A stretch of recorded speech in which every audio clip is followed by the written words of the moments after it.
everybody, I'm Liz, and today it is time for another Top 5 Wednesday video.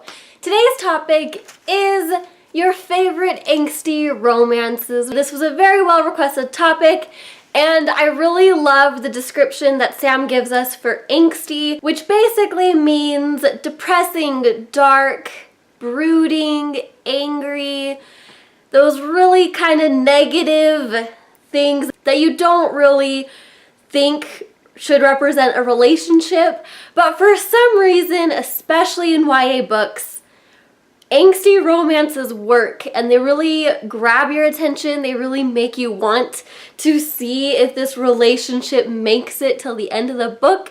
And so that is why this is a really sought after topic, and it's a really great topic for readers. The first book I'm going to share with you is one of the first angsty romances I actually read, and also the first romance novel I ever read, and that is The Bargain by Frances Ray. This book is one of those historical fictions that takes place in 1859. This is the time period where women cannot own property, and a landowner's daughter is the only child he has. And so him and his neighbor created a marriage contract in order for his daughter to marry another lord. And basically none of the children knew about it until they became adults, and his daughter was not happy at all. So definitely it was very interesting putting them together, and even though they have these very strong personalities, they actually complement each other, and it wasn't those types of relationships where the other person had to change. It was more that they had to accept each other's differences and accept each other's personalities in order for them to actually be loving and compatible with each other. So it was actually a very good book. The next book I have, which is book 2, is a book I haven't quite finished yet, and that's Six of Crows by Leigh Bardugo.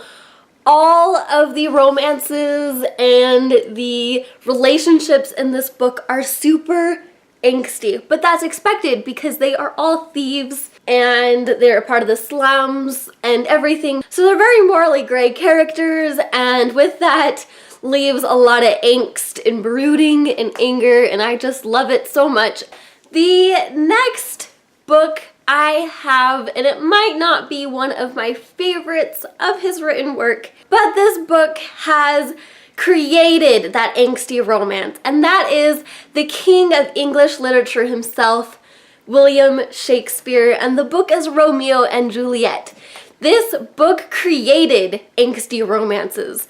This is why we have angsty romances, especially in the YA genre, because it inspired those angsty teen romances like Twilight by Stephenie Meyer. The next book I have, book 4, which is kind of more an author, and this is the queen of YA angsty romances, and that's Cassandra Clare.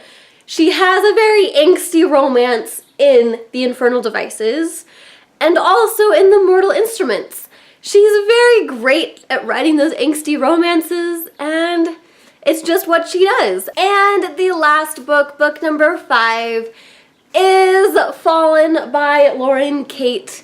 This is a very interesting angel, fallen angel romance story where a girl who is mortal is cursed and she keeps dying. And the first 2 books are very angsty. They're not exactly well written. I didn't actually really become invested in the story until it hit the 3rd book.